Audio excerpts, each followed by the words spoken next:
In this tutorial, I'm going to show you how to swap out your faucets. Hi, I'm Paris of Paris Ashley Home, and let's get started.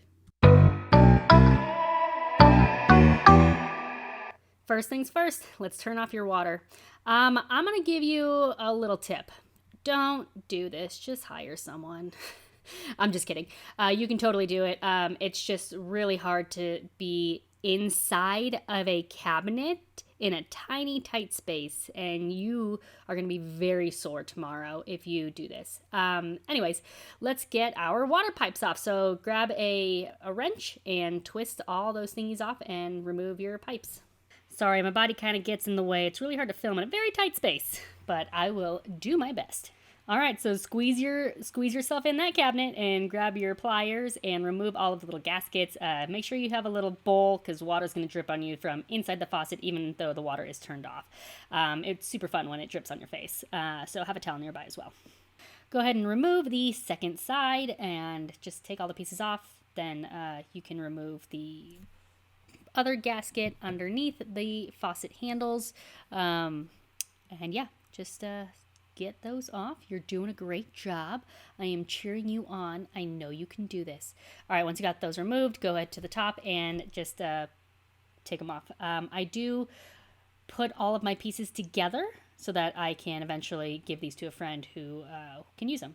All right, let's go ahead and get rid of the drain and remove the P-trap. So we're going to unscrew all of the little gaskets that hold these together. Again, make sure you have a bowl underneath to catch all the water and stuff. It's really gross. And I would highly recommend cleaning these out. I didn't get new ones, but I cleaned them out and they still looked like they were in great condition after I cleaned them. So remove the gasket underneath the sink, and then behind this particular faucet, the drain attachment was into the drain underneath the sink. So I had to remove that to be able to remove the drain part. So go ahead and unscrew everything, and again, have that bowl ready because it's nasty, guys. It's nasty, and I'm sure yours will be nasty too. Please don't judge me. Anyway, all right, last thing is to remove the drain piece attached to the faucet.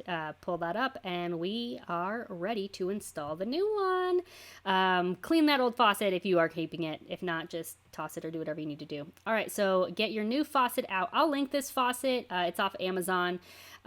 These pipes are not normal US pipes. I went to Home Depot to get different ones because these were a little too long, and I'll show you how I made up for that because Home Depot did not carry these. So follow the instructions. I know this is a tutorial on how to do it, but at the same time, every faucet is going to be different, so make sure you're attaching the correct lines to the correct holes. So now we're going to attach our drain. Remember how these all went on and the direction they all go on. When you're doing the drain, you want to grab some plumber's putty, and we're going to make that into a nice little snake and wrap that around the drain. Then you'll go ahead and put your drain inside and push that down, and then we will tighten that from underneath. So after you cleaned your P-trap, go ahead and reattach it and make sure it's just kind of out of the way while you're attaching your drain. Grab some plumber's tape for the new pipes. You want to do as much as possible to prevent water leakage.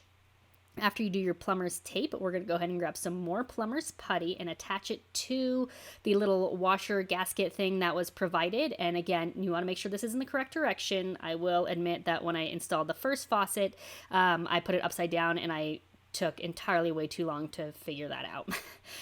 So attach the other pieces. Again, make sure you are paying attention when you take it out of the box on which pieces go where, and screw it all tight. If you do this correctly, you will get it right the first time without fail.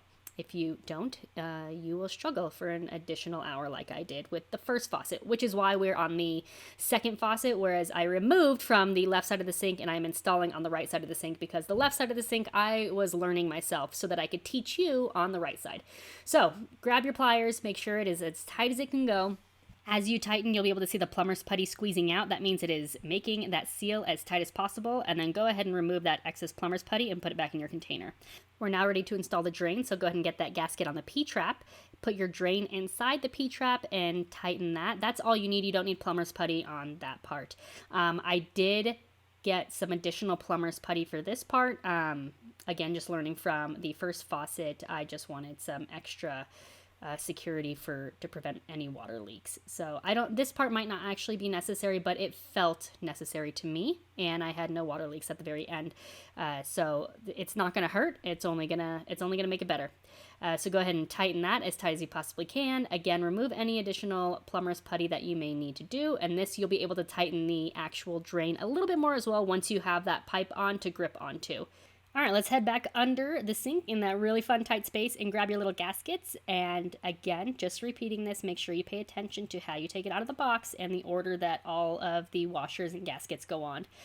So, again, it's really hard to film in this space, so screw everything on. I'm giving you the best view I possibly can in these tight little quarters. Once you get everything screwed in place, you'll be able to grab your wrench to tighten it down. Once you have everything tight, you'll be able to grab the piece that will attach the water lines. Go ahead and screw that on. Good job, great work. We're so close to being done. All right, go ahead and grab the little washer and the gasket and feed the water lines through those on both sides. Then we're gonna attach the lines to the pipes. So grab some plumber's tape first before you attach to, again, prevent any leaks. Once they are threaded on a little bit, you can grab your pliers and tighten those both down. All right, let's head back to attaching the little washers and gaskets to the actual faucet handles. Spin those on and as best you can, as tight as you can, just with your hands for the moment. Go ahead and grab your water lines that are going to feed into the faucet. And this is where I said these lines were a little bit too long. So what I did is I just curved it and attached it to the opposite side. So you can see I kind of made a loop, and this prevents any pinching in the water line. So that's what I was having trouble with on the first faucet that obviously I didn't show you because I was learning. So if your lines are too long, just go ahead and make a loop in them, and that will prevent any pinching in the water and losing any water pressure. And guess what? Go ahead and turn your water on. Let's see if it works. Are you ready? Are you ready? Hey, we did it! Sweet. Okay, so at this point you want to make sure you run it for a solid minute. Make sure you have no leaks in your ptrap, in your drain, if anything. Go ahead and tighten everything. Tighten those faucet washers down, the faucet handles, and congratulate yourself. You did an amazing job. Follow for more DIY, more tutorials. I always have new videos coming out for you guys. Thanks. Have a wonderful day.